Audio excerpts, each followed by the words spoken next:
সরকারের সমালোচনা বিশদভাবে তুলে ধরেছে। যারা এখানে আমন্ত্রিত সবাই এক একজন যোদ্ধা। ৭১ সালের অনেকেই স্বাধীনতা দেখেন নাই, ছোট্ট ছিলেন, কিন্তু যুদ্ধের মর্ম বুঝে, যে যুদ্ধ দিয়ে যে ঘোষণার মাধ্যমে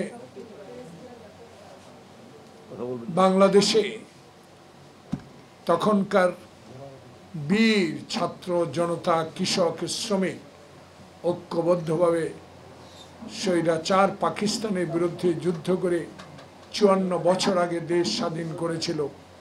আজকে তারা ছোট্ট থাকলেও, বয়স কম থাকলেও, অনেকের জন্ম না হলেও ইতিহাস পড়ে স্বাধীনতার ঘোষক কে ছিলেন, স্বাধীনতার সেক্টর কমান্ডার কে ছিলেন, কারা স্বাধীনতার যুদ্ধ করেছে, সেই ইতিহাস জেনে আজকে বাংলাদেশের বর্তমান চলমান রাজনৈতিক নিয়ে মুক্তিযুদ্ধের ইতিহাস তুলে ধরে যারা এখন এই সময় মুক্তিযুদ্ধের ইতিহাসকে কলঙ্কময় করে তোলার চেষ্টা করছেন, তাদের বিরোধিতা করার জন্য আমার ডানে বামে আমার বন্ধু নয়, আমার ছোট ভাই এবং রাজনৈতিক আদর্শের এক একজন প্রতিভা, তাদেরকে অভিনন্দন জানাচ্ছি আমাদের প্রিয় নেতা তারেক রহমানের পক্ষ থেকে।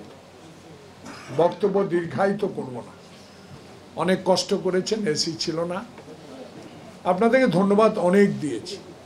একটা অনুরোধ করব আপনাদের আপনজন হিসাবে, আমি ব্যক্তিগতভাবে একজন রাজনৈতিক কর্মী হিসেবে দীর্ঘদিন আমি রাজনীতির সাথে সম্পর্ক, আমি একটা কলেজের ভিপি ছিলাম, দিয়েছিলাম ঢাকা বিশ্ববিদ্যালয়ে একটা দলের সভাপতি, সাধারণ সম্পাদকের দায়িত্ব পালন করেছি, অনেক নেতার সংস্পর্শে যাওয়ার আমার সৌভাগ্য হয়েছে।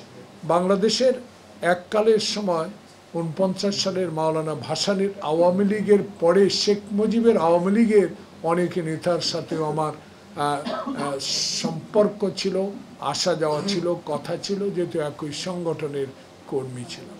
বড় নেতা হতে পারেনি, কিন্তু আমি আত্মবিশ্বাস, আমাকে নিয়ে আমার বন্ধুরা ভাইয়েরা অনেক কথা বলেন, আমি অতটুকু এগোতে পারিনি। একটা জিনিস এগোতে পেরেছি, আল্লাহর কাছে একটা বিশ্বাস জন্মাতে পেরেছি যে আমি একজন আদর্শবান রাজনৈতিক নেতার, স্বাধীনতার ঘোষকে, শহীদ জিয়ার আদর্শের দল বিএনপি এবং খালেদা জিয়ার আপসীন নেতৃত্বে এরশাদ বিরোধী আন্দোলনে যে অবদান উনি রেখেছেন এবং 111-এর মঈন ফখরুদ্দিনের জালিয়াতির যে সরকার, সেই সরকারের তারেক রহমান যে অবিচল আস্থা নিয়ে জনগণের উপর, এই দলের নেতা কর্মীদের উপরে যে ভরসা, যে বিশ্বাস, যে আস্থা নিয়ে সংগঠনকে শক্তিশালী করে জুলাই বিপ্লবের আগস্টকে সমর্থন করে আজকের এই ডক্টর প্রফেসর ইউনূসের সরকার কায়েম করার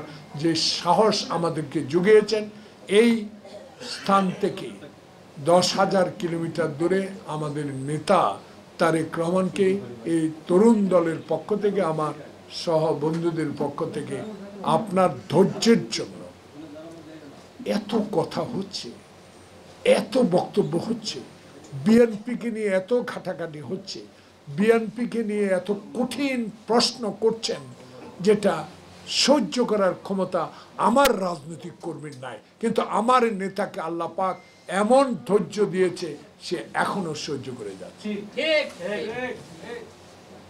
আমার অনেক কর্মী এখানে, যাদেরকে আমি রাজপথে পেয়েছি, 28 তারিখে পেয়েছি, গোলাপবাগে পেয়েছি, উত্তরা এসে মডেল টাউনের সামনে পেয়েছি, গাবতলী পেয়েছি, তার মধ্যে যাত্রাবাড়ি যেদিন গুলি খেয়েছি আমি আর সাদেক হোসেন খোকা নোমান, সে নূর নবী, সে নবীউল্লাহ নবীকে আমি আজকে পেয়ে আমার নিজকে, তাই আমি প্রশ্ন করেছিলাম, আপনি কি এখন সদস্য হতে পারেন না? সেটা বড় কথা নয়, পদবি বড় কথা নয়, নবী আপনার যে রাজনৈতিক অবস্থা, কর্ম, সেটাই আপনাকে আপনার জায়গায় নিয়ে যাবে। তাই আজকের এই পক্ষ থেকে তারেক রহমানকেও আন্তরিক ধন্যবাদ জানাচ্ছি। দেখলাম হামিদ নাটক, আইবি গ্রেপ্তার, ঢিলামার লোকে উঠায় দিল বিএনপির উপর। আবার আরেক নাটক দেখলাম ফারিয়া। হচ্ছেটা কি দেশ?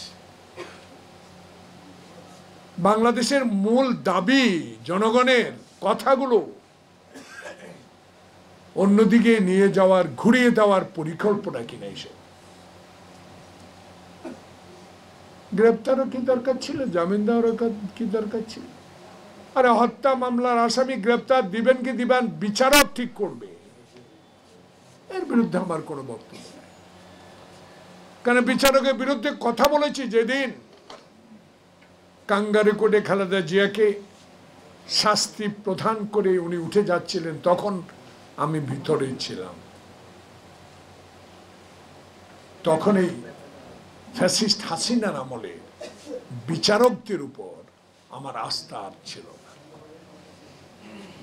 কিন্তু professor Mohammad Yunus, Nobel prize পাওয়া ব্যক্তি, 9 মাসে আপনার সরকারের উপদেষ্টা বৃন্দ, আপনার এই সরকার পরিচালনায় বিচার বিভাগের উপর আমাদের আস্থা হাসিনার আমলের চেয়ে বেশি হওয়া উচিত।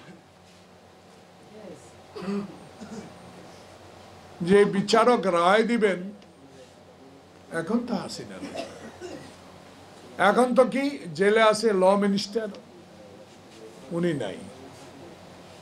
এখন তো কামরুল ইসলাম নাই। তাইলে এখন তো বিচারককে, বিচারকের রায়কে প্রবুদ্ধ করার মতো কেউ নাই। বিচারক তার বিচার রায় দিয়েছে। উদাহরণ ইশরাক, আমার ধর্ম সচিব, মানে আমার ধর্ম সম্পাদক, আমি সচিব বলি, আমার খুব স্নেহের লোক, উনি নাকি কাকরাল থেকে হেঁটে হেঁটে আসে। এটা আমরা চাই না। এই ডক্টর প্রফেসর মোহাম্মদ ইউনূস বিচারক করেছে, রায় দিয়েছে, কার ইঙ্গিতে, কার বলে, কার পরামর্শে? আজকে জনগণ রাস্তায়, এই পরামর্শটা আপনি না নিলেই পারতেন। আপনার হাতে ক্ষমতা আল্লাহ পাক দিয়েছে, জনগণ দিয়েছে, ঐক্যবদ্ধ সকল রাজনৈতিক দল দিয়েছে। আপনার তো ভয় পাওয়ার কথা না, কারণ সবাই আপনার সাথে, আওয়ামী লীগ ছাড়া।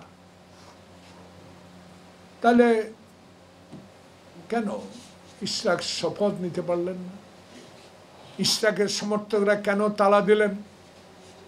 ইশরাক কেন আজকে সেই মৎস্য ভবন থেকে শাহবাগ অভিমুখে মিছিল করছেন তার সমর্থকেরা?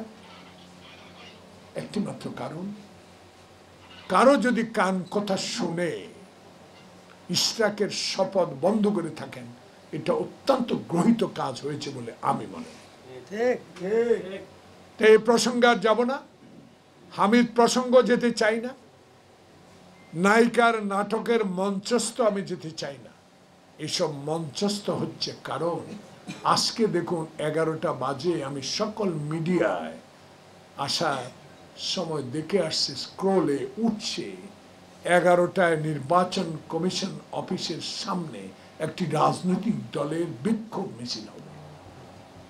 প্রিয় সাংবাদিক বন্ধুগণ, আমার এই কথাটা দয়া করে electronic media, print media, online, বিনয়ের সহিত অনুরোধ করবো আমার এই কথাটুকু লিখবেন যে নির্বাচন কমিশন ঠিক একটি নির্বাচনের প্রস্তুতি গ্রহণ করছেন, যার কোনো সমালোচনা ইতিমধ্যে হয়নি, যাকে নিয়ে কোনো কথা ইতিমধ্যে হয়নি, তাকে নিয়ে আজকে কেন, কি কারণে, কার ইঙ্গিতে, কোন প্রেতাত্মার সহযোগিতায় নির্বাচন কমিশনের সামনে বিক্ষোভ করতে যাচ্ছেন? দাবি কি? স্থানীয় সরকার নির্বাচন। দাবি কি? আপনি পক্ষপাতিত্ব করছেন। দাবি কি? আপনার সংস্কারের আগে আপনাকে নিয়োগ দেওয়া হয়েছে। তাইলে তো আপনারাই ইউনূসকে মানেন না, আপনারাই তো ইউনূসের কথা শুনেন না। আবার তলে তলে ব্যথা আছে না, একটা গান গাইতো একটা মেয়ে, আমার মনে হয় তলে তলে আপনারা উপরে বলেন ভিতরে তাদের কথাই শুনে ইশাকের মতো লোককে শপথ পড়ান নাই, হামিদের মতো কুখ্যাত লোককে বিদেশে যাবার সহযোগিতা করেছেন এবং বিভিন্ন নাটক মঞ্চস্থ করে বাংলাদেশের মানুষের অধিকার, আমার একটি ভোট আমি দিব, একটি সুষ্ঠু ভোট দিব, জনগণের প্রতিনিধি নির্বাচিত করব, সেই পথ থেকে বিচ্যুত হবার একটা পরিকল্পনা বলে আমি মনে করি। আজকে আমার রিজভির কথাগুলো ভালো লাগে, কারণ তার আন্দোলন সংগ্রাম তো আমি দেখেছি। এরশাদের পুলিশ বাহিনী তার হাঁটু পরগ কেটে দেওয়ার দৃশ্য আমি দেখেছি। প্রতিনিয়তই দলেচ্ছন্ন নিরলস ভাবে কথা বলে যাচ্ছে। সে বলছে কিসের একটা গন্ধ যখন পাওয়া যাচ্ছে, এই গন্ধ থেকে বাঁচতে হলে যারা 16টি বছর রাস্তায় থেকে পিচ ঢালা পথে থেকে রোদ বৃষ্টি ঝড় হাসিনার পুলিশের টিয়ার গ্যাস গুলি অপেক্ষা করে যারা আন্দোলনকে সমর্থন দিয়ে আজকে যারা এনসিসি হিসেবে যে দল স্বাগত জানিয়েছি, তারা আজকে কি করে এই সরকারের বিরুদ্ধে নির্বাচন কমিশনের বিরুদ্ধে একটি নতুন ইস্যু নিয়ে আপনারা সেখানে যান, এই প্রশ্ন আজকে রিজভী সাহেব আমাদের প্রশ্ন। তাহলে এখানে অনেক বক্তা আপনার সমালোচনা করেছে, আপনি গুণীজন, আপনার সমালোচনা হাসিনা করেছে, পার্লামেন্টে দাঁড়িয়ে তুচ্ছ করে কথা বলেছে, আপনাকে কোর্টের বারান্দায় দাঁড় করিয়েছে, আপনাকে 18 তলা পর্যন্ত পায়ে হেঁটে হাজিরা দেবার ব্যবস্থাও করেছে শেখ হাসিনা। কিন্তু এখনো কেন সংবাদপত্রে দেখতে পাই 49 জন 54 জন যারা ডিসি এসপি সচিব আপনার পাশে বসে আছে।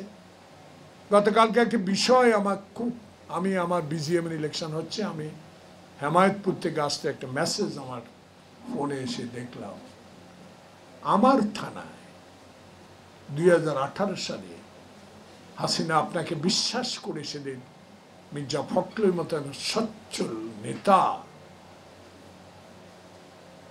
গণভবনে বিস্কিট চা খেয়ে আপনাকে নির্বাচনে অংশগ্রহণ করেছে, আপনাকে বিশ্বাস করেছে।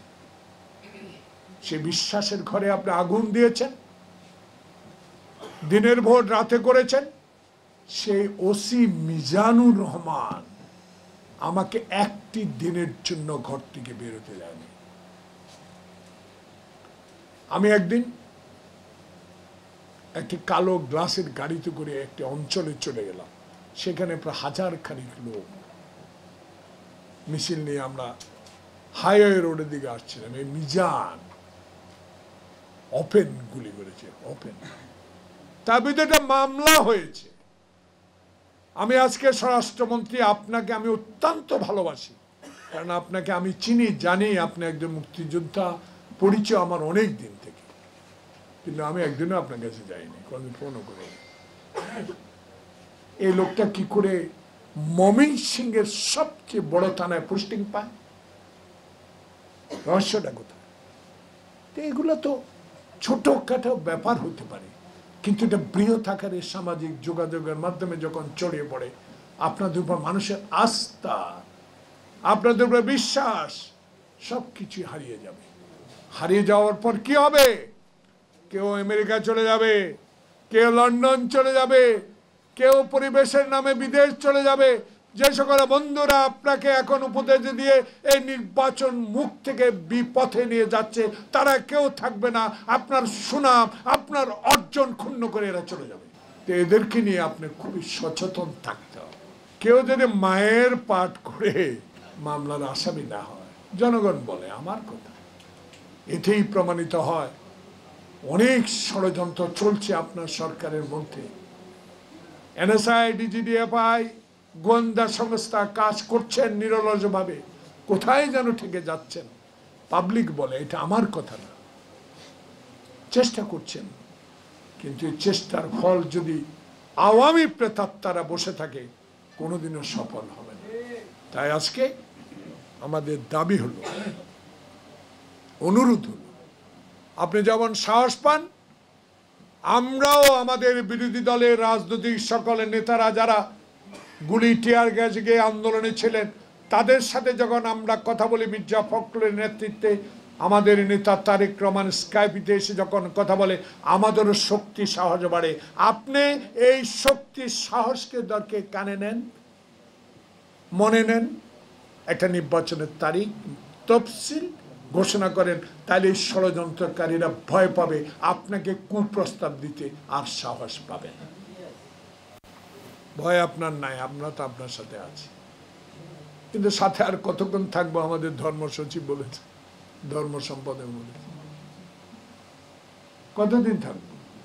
যেখানে আইন শৃঙ্খলা নাই, যেখানে দিনে হাইওয়ে রোডে ডাকাতি হয়, রাতে ডাকাতি হয়, গাড়ি থামিয়ে কি মারে, একটা লোহার রড মারে, চাক্কা বসে যায়, সব লুট করে নিয়ে যায়।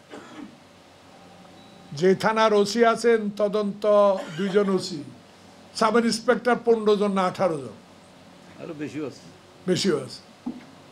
তারা কি করেন? তারা আপনাকে সুখে শান্তিতে ক্ষমতা হস্তান্তর করতে বাধা সৃষ্টি করছে। এদের থেকে